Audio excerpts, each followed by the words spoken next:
So once again, Jason Graves is on vacation, visiting his mom. They're having a really good time. And I've got Brendan Hesse here of the Crawl fame. And we're here to talk about this Nintendo game key card situation is crazy, dot, dot, dot. Dude, it's wild. It's I wild. wish I hadn't. So actually, I cut my hair like a little under a month ago, and if I hadn't, it was like about here still again. You know, my hair changes all the time. I could have tried to do the moist critical like hairstyle. And like, Oh, he's going in the thumbnail either way. perfect. Okay. Also, I feel out of place because I know Jason also has long hair, and now I got the short hair. I feel like I'm just throwing the balance off. I apologize to all the viewers out there. I'm sorry I have short hair now. Yeah. Apology accepted. Apology accepted. You know who else has to apologize for? Nintendo's got to apologize for its asinine decision to force everyone to use a 64 gigabyte cartridge. Right. Yeah. So the news basically we're talking about here, our first news segment really, together is it's one size fits all for the Nintendo game carts, and part of the reason we're seeing so many developers opt to do these game key cards is because a lot of games don't take up 64 gigs and they don't need to, like, why would I spend so much money for physical carts? We'll just do the game key card. And then a lot of companies are like, it's kind of tough to make it fit. It's kind of tough to make it fit on this. There's going to have to be some compression taking place. And it kind of all just goes back to Nintendo. It's kind of their fault, really. Yeah. It's an interesting situation. I think, understanding the full context of it, like having a game key card, I guess, is better than just a code in the box. Yeah, actually, let me cut in real quick. Okay. We should talk about, there are some positives. Yeah. There are some positives. It is better than a code in a box, straight up. It's better than a code in a box? Yeah, the idea that you can just put it in another Switch, download it, play it just like you would physical, you just have to wait a little bit. Also better than a lot of other options. And even given that 64 gigabyte size, that is also, I'm kind of okay with that being the lowest, because a lot of games that I love on Switch were kind of gimped in certain ways. Like Dark Souls, for example, they made the audio slightly shittier because they could get it on a cheaper cartridge. And there are some unseen benefits to this kind of thing, but it's mostly negative not having choice. So back to you, Brendan. Right. Well, I mean, like we were saying with the Switch, there were two sizes. You could have an 8 gigabyte or a 16 gigabyte card. Or the option was code in a box or no physical at all. No box at all. You have to get it on the eShop. Yeah. And so the cool thing about game key cards is it allows for the opportunity. Assuming that the technology in that key card is not radically expensive, which I doubt it is. A smaller publisher, smaller indie team could put out a physical copy of a game because they don't need to do a run of 16 or 8 to 16 kilobyte or 8 gigabyte to 16 gigabyte cards on the Switch and then 64 on Switch 2. Like that's a lot of storage space, especially because jump in cost. And the actual like the format of the memory itself is more expensive. It's not just the size; it's the actual faster. The faster, the read speed on that card. So it does on some level make having a box copy. Which let's say you and I had an indie studio, we put out a game. Yeah. We're like, hey, you know what? We can actually do a game key card release. It's in our budget. That's cool. Maybe it wouldn't have been in our budget if we had to actually buy the actual memory. Just actually a shot at showing up on shelves to where people can look at it. sometimes they do that with those custom like gift cards. Like I remember seeing like Hollow Knight or Celeste in those little Right. like Nintendo eShop cards. And that's kind of like those now would just be game key cards. They wouldn't have been Exactly. that. Now they did come out with more later, and I still kind of hold out hope that Nintendo will give us more options in the future, and that right now for launch, just to make everything at scale, this is the simplest thing for them, and that's why they've chosen to do it this way. That might be copium. I don't know.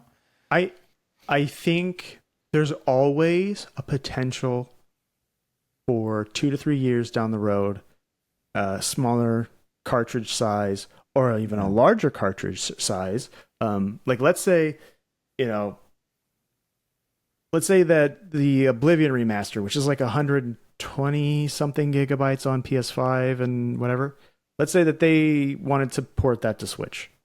That wouldn't fit on a game on the cartridge unless there was some like serious compression going on, which I guess is possible. They could definitely. I think that it's in like they could definitely do it. But let's say, just for sake of argument, that wasn't possible, and for whatever reason, like maybe a different third party or something was really intent on like, no, we really want to do this. I could envision. Let's say it's GTA 6, right? Let's say GTA 6, 2K is like, we are going to do this, but we're not going to do game key card. I could see Nintendo being like, you know what, it's worth it to us. We'll figure out how to make a 128 or a 256, right? We'll make this. That would be crazy. It would be crazy. It would but be. I It would love be that. But I love it's possible. that, though.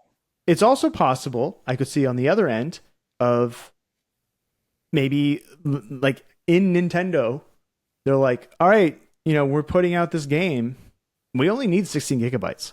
We don't need there to be 64 gigabytes on this thing. It's a smaller release. Whatever it is. Grezzo makes Oracle of Seasons and Ages remake, and they don't need the full 64 gigabytes. And I think those games are probably never getting remade. I don't either. I think and you know what? Here's the thing. When Link's Awakening, when they're like, hey, we're remaking Link's Awakening, this isn't a post Breath of the Wild world. My first thought was like, damn, they're going to do something wild with this game. It is going to be a radical reimagining of what Link's Awakening was. And it wasn't. It absolutely wasn't. So I think a part of me...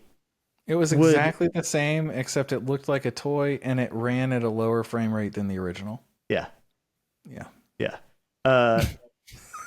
I think a part of me would be almost disappointed if they just did straight, like, Link's Awakening style remakes on whatever they do.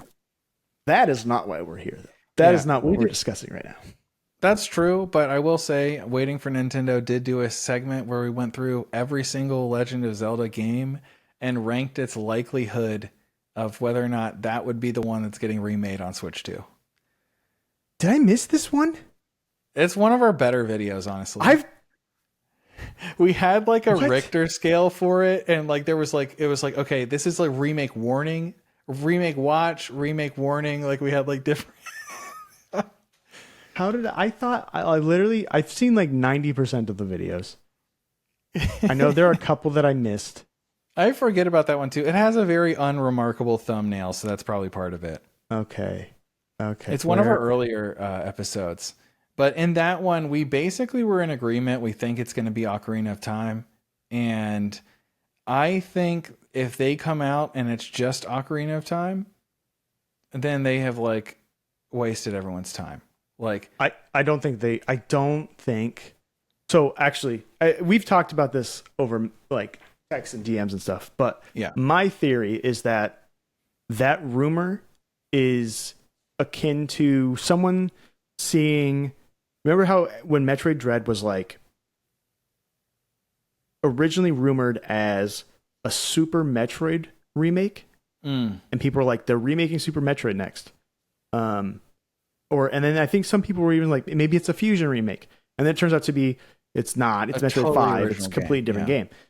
I have this suspicion I have I have no way of like qualifying it or like saying, I don't have any insider information, nothing like that. Yeah.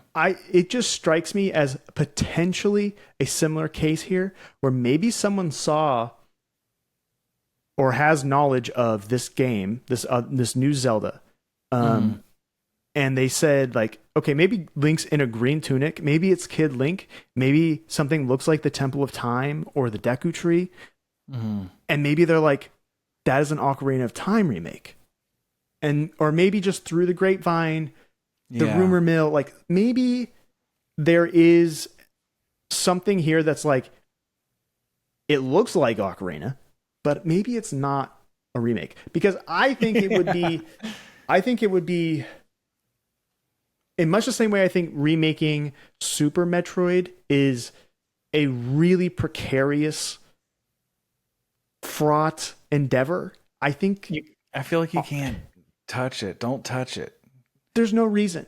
Especially like you did 3D, you did Ocarina 3D, right? It's fine. Like Ocarina, I think that like that storyline, that world, that all like, Ocarina needs to be Ocarina.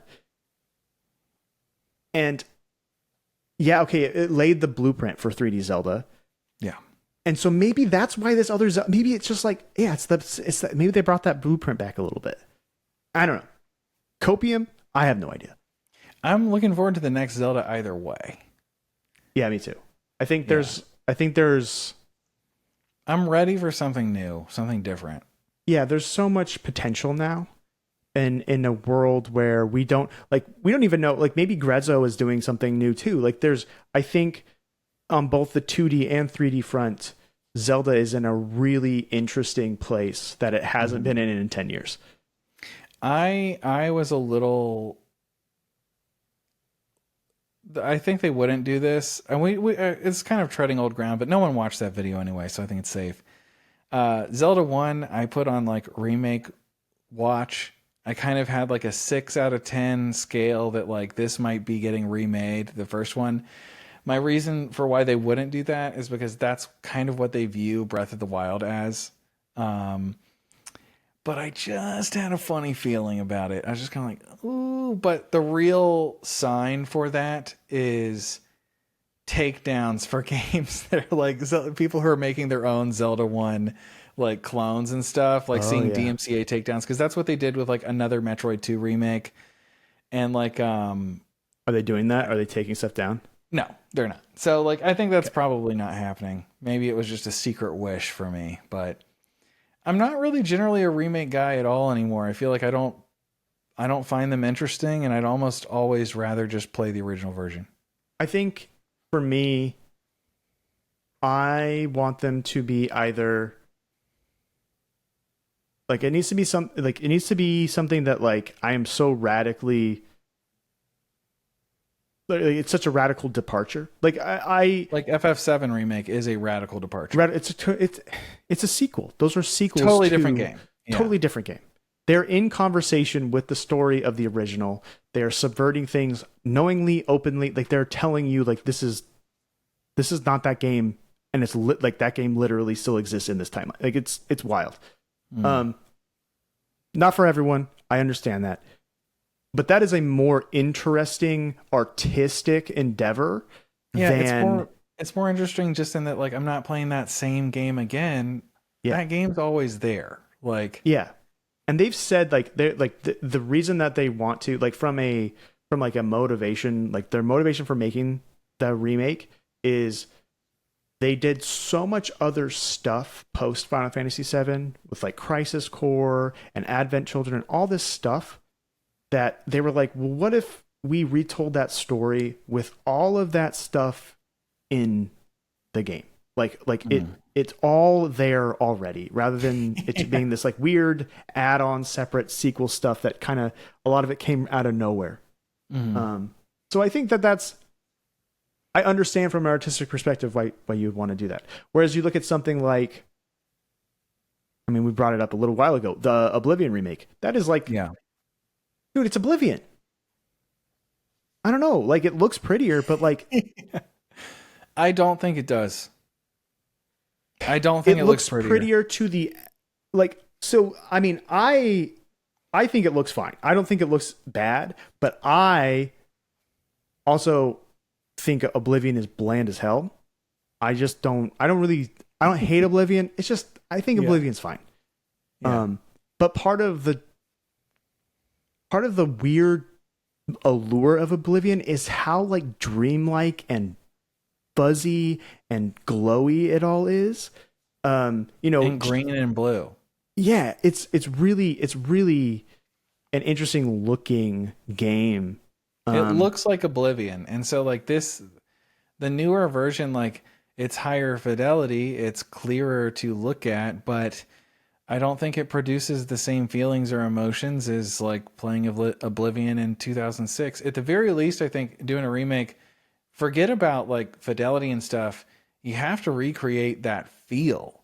It has to feel like it. You have to focus on the feeling first if you're going to remake something. And I think that's why a lot of people kind of walked away from that Demon Souls remake a little like, that was kind of badass still, but like, has it changed? Have I changed? Like a lot of people, the artistic direction, like a lot of things weren't quite preserved. Like just that first shot of Boletarian Palace, for example, there's just all this extra shit everywhere. And it's like, I didn't need like all this extra burning and flags and stuff. Like none of that was there. It was kind of menacing, just a big stone face block. Like it created a certain emotion. And yeah, I don't know. I'm getting lost in the sauce over here. No, I understand what you're saying though. Like, and I totally agree. I think the thing about both Oblivion and Demon Souls to a certain extent is that the only other benefit to them existing is that they, since the core gameplay underneath all of that new visuals is almost entirely untouched, more or less the same. Yeah, it does give a way to play the game on new hardware where it doesn't exist. And yeah, I agree. I like that more people get to experience them. I just think that sometimes people, they might have this kind of, I don't understand why people like this so much. And I think sometimes it's because there are some things that are lost in translation with every remake. And some things that are butchered, even if like mechanically frame rate,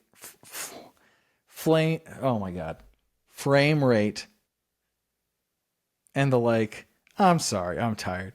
it's like, yeah, but like these things, I just totally lost it. I was so, the way that the game ran and looked and felt in 2000, when was it, 2006, 2007, when Oblivion came out, was part of that. It was the gestalt of the experience. It was even earlier. No, I'm pretty sure Oblivion came out in like 04 or something. Maybe I'm crazy. Let's look it up. Oblivion. 2006. Okay, 2006. Yeah. Okay. So that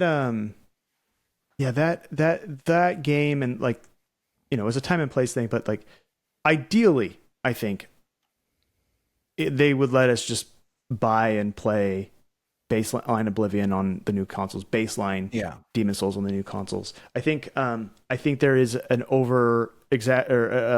emphasis on graphical fidelity in a lot of ways, and I think these remakes are really good. Like it's a really good example of how a lot of the audience has been captured by that sort of rhetoric, by no fault of their own.